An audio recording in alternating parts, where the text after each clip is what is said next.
Hey guys, what's up? Blacker Bricks here, back with another episode of MOC building tips. This is episode number 2, and I am going to be talking about building sturdy versus building flimsy. Now, the word flimsy has sort of a bad connotation to it. People often relate flimsy to something that is bad or poor quality design. And I want to tell you quite honestly that in a lot of senses that is sort of true, right? That building flimsy is not always the best idea, especially in the real world. But when we're talking about Lego, it is important sometimes to go outside of just the mold, quite literally, I guess, and build something that might be a little bit flimsy.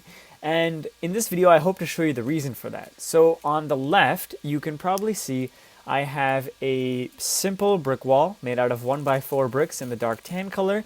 And down here, what I'm currently building is a round castle tower. Now, I have used this design multiple times in the past, and I'm going to create a full-scale MOC in the future. I've been working on Studio.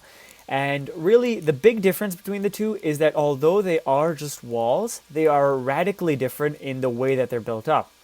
This one uses a series of small pieces, a combination of 1x2 bricks and 1x1 round bricks to create a curved shape. So it's still being built up right now, but very soon you will see that it creates a very unique shape. Now, the cost of that unique shape is the solidity or the structure of this, right? If you try to bend the 1x4 brick, which I'll show you in just a little bit, it's a lot harder to break it as compared to the round castle tower.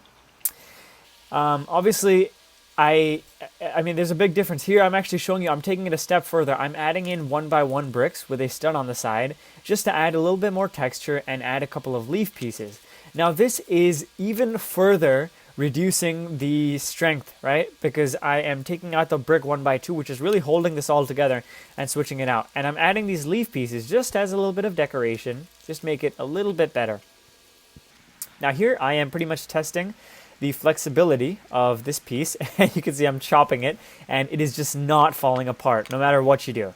Compared to this, it's falling apart even without me doing anything intense. It's extremely flimsy, and that's the unfortunate truth of building at this sort of level, right? Is that it will end up being quite flimsy and just falling apart.